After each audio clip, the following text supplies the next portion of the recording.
Que a graça e a paz de nosso Senhor Jesus Cristo esteja contigo e com a sua casa, a sua família, em nome de Jesus Cristo.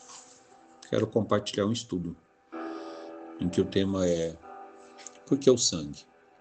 No livro de Levíticos, no capítulo 17, versículo 11, a palavra de Deus diz: Porque a vida da carne está no sangue, pelo que vou-lo tenho dado sobre o altar, para fazer expiação pelas vossas almas, porquanto é o sangue que fará expiação pela alma. Aqui eu quero colocar uma ênfase sobre a questão do sangue, porque é o sangue que faz a expiação pela vida. É o sangue que faz a expiação pela alma.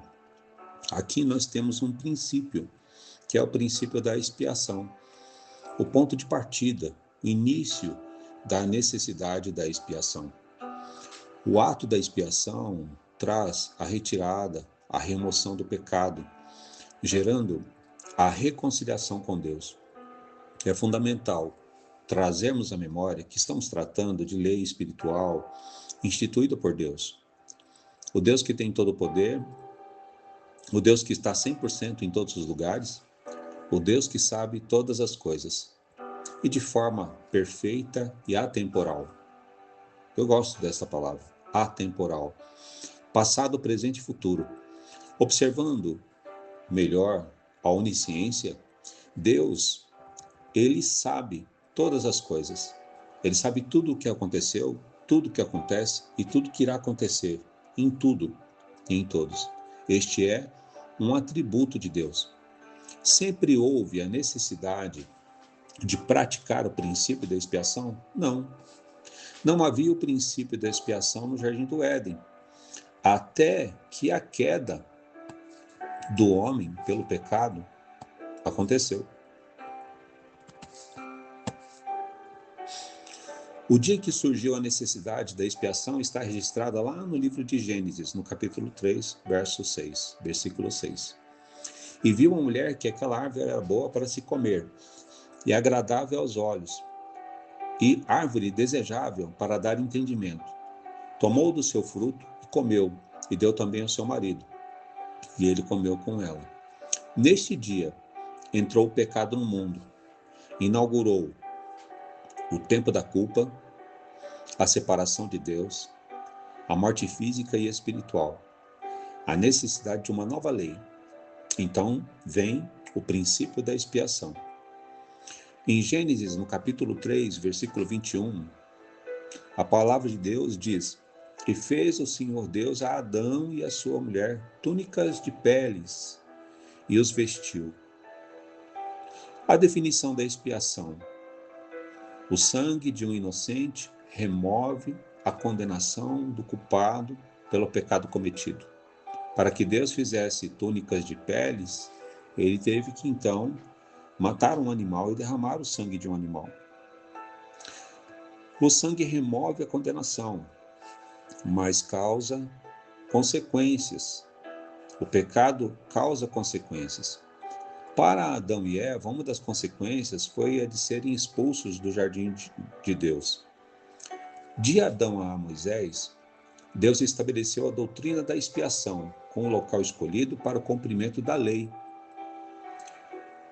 No templo, um local definido como corte exterior, Arão e seus filhos recebiam os animais do povo e os oferecia a Deus em holocaustos e sacrifícios em favor da expiação dos pecados. E as consequências causadas? Deus já havia projetado o sacrifício perfeito para remover também as consequências causadas. Lembra? Deus sabe tudo sobre o futuro, assim como o passado e o presente. No livro de Isaías, no capítulo 61, versículo 10, a palavra de Deus diz: Regozijar-me-ei muito no Senhor, a minha alma se alegrará no meu Deus, porque me vestiu de roupas de salvação, cobriu-me com o manto da justiça, como um noivo se adorna com turbante sacerdotal e como a noiva que se enfeita com as suas joias.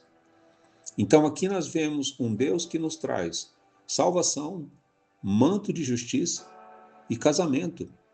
Um futuro perfeito linkado a um passado anterior à necessidade da expiação.